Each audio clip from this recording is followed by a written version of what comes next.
कोपरगाव तालुक्यातील धारणगाव रोडवर मुर्शदपूर फाट्याच्या पुढे नरोडे वस्ती परिसरात दोन दुचाकींची समोरासमोर धडक होऊन भीषण अपघात झाला। आज रविवार 16 ऑगस्ट रोजी दुपारी सुमारे 3 वाजण्याच्या सुमारास हा अपघात घडला। या अपघातात बाळासाहेब दामू घुमरे वय 55 राहणार सांगावी तालुका सिन्नर यांचा दुर्दैवी मृत्यू झालाय, तर अनिल खाजेकर वय 45 राहणार कोळपेवाडी तालुका कोपरगाव हे गंभीर जखमी झालेत। प्राथमिक माहितीनुसार दोघेही आपापल्या दुचाकीवरून प्रवास करत असताना नरोडे वस्ती परिसरात त्यांच्या दुचाकीची समोरासमोर जोरदार धडक झाली।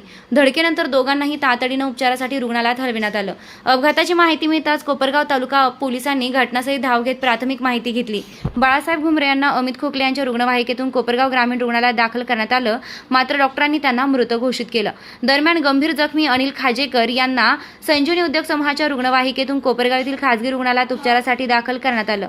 त्यांची प्रकृती गंभीर असल्यानं पुढील उपचारासाठी अन्य ठिकाणी हलविण्यात येत असल्याची माहिती मिळाली आहे। या अपघाताबाबत कोपरगाव तालुका पोलिसांकडून पुढील कार्यवाही सुरू असून अपघात नेमका कशामुळे झाला याचा तपास सुरू आहे।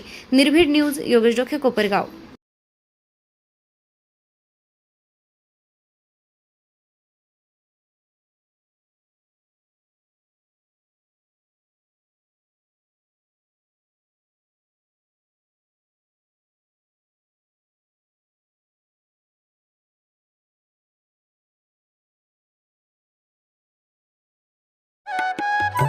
सर्वोत्तम पुरस्कार प्राप्त संस्था ज्योती सहकारी पतसंस्था। ठेवी 425 कोटी, कर्ज 280 कोटी, गुंतवणूक 169 कोटी, एकूण व्यवसाय 705 कोटी। सोने तारण कर्ज, लॉकर सुविधा, मोबाईल बँकिंग सुविधा, सुलभ कर्ज वितरण, मोबाईल कलेक्शन आदी सुविधांसह विनम्र व तत्पर सेवा।